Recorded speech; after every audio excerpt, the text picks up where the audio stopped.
பிரதமர் மோடி அவர்கள் இலங்கைக்கு சென்றுள்ள சூழலில் தமிழ்நாட்டு மக்களின் எதிர்பார்ப்பு என்ன என்பதை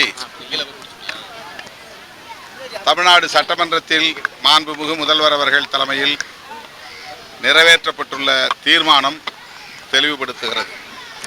குறிப்பாக தமிழர்களுக்கு உரித்தான, தமிழ்நாட்டு மீனவர்களுக்கு உரித்தான கச்சத்தீவு மீட்கப்பட வேண்டும். அதற்கு இந்திய ஒன்றிய அரசு உரிய நடவடிக்கைகளை மேற்கொள்ள வேண்டும் என்கிற தீர்மானம் நிறைவேற்றப்பட்டிருக்கிறது. அந்த தீர்மானத்தையொட்டி நாடாளுமன்றத்தின் மக்களவையில் திராவிட முன்னேற்றக் கழகத்தின் சார்பிலும் கூட்டணி கட்சிகளின் சார்பிலும் கோரிக்கை எழுப்பப்பட்டது. அதை வலியுறுத்தி வெளிநடப்பும் மேற்கொண்டோம்.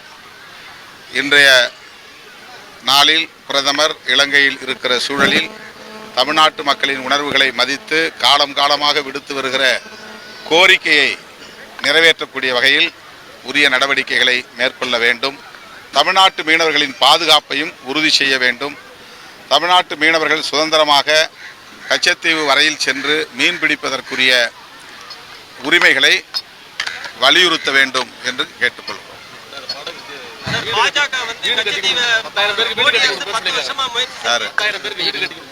எங்க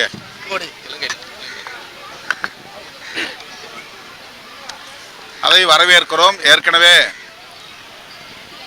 இந்திய ஒன்றிய அரசு வீடுகள் கட்டும் பணிகளை மேற்கொண்டு வருகிறது. ஆனாலும் கூட இன்னும் லட்சக்கணக்கான மக்கள் அவர்களின் சொந்த கிராமத்திற்கு செல்ல முடியவில்லை, காணிகளை மீட்க முடியவில்லை, சொந்த கிராமத்தில் வாழ முடியவில்லை. 1 லட்சத்துக்கும் மேற்பட்ட பெண்மணிகள் கணவரை இழந்து பரிதவிக்கும் அவலம் நீடிக்கிறது. எனவே அந்த மண்ணின் மைந்தர்கள் சுதந்திரமாக அங்கு வாழ வேண்டுமானால் காணிகளை ஆக்கிரமித்திருக்கிற சிங்கள இராணுவத்தை அங்கிருந்து அப்புறப்படுத்த வேண்டும். சிங்களவர்களின் குடிப்பெயர்வை தடுத்து நிறுத்த வேண்டும்.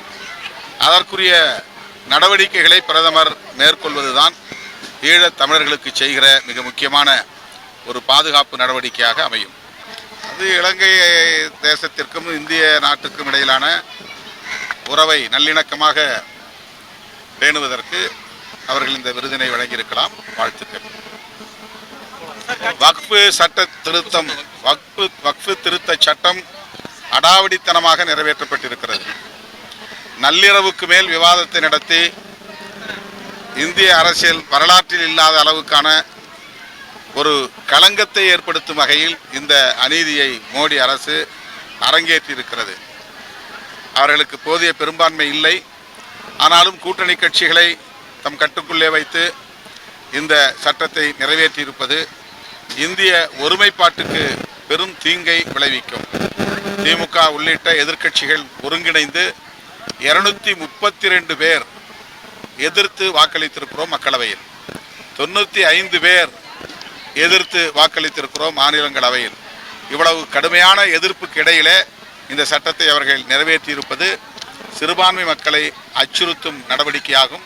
இன்றைக்கு இஸ்லாமியர்கள், நாளை கிறித்தவர், பௌத்தர், சமணர், பார்சி என்று இது சிறுபான்மை மக்களுக்கு எதிராக போய் முடியும். இந்திய சமூகங்களுக்கு இடையிலான நல்லிணக்கம் வெகுவாக பாதிக்கப்படும். இந்த சட்டத்தை நிறைவேற்றிய நாள் இந்திய அரசியல் வரலாற்றில் ஒரு கருப்பு நாள் என்று வரலாறு பதிவாகியிருக்கிறது.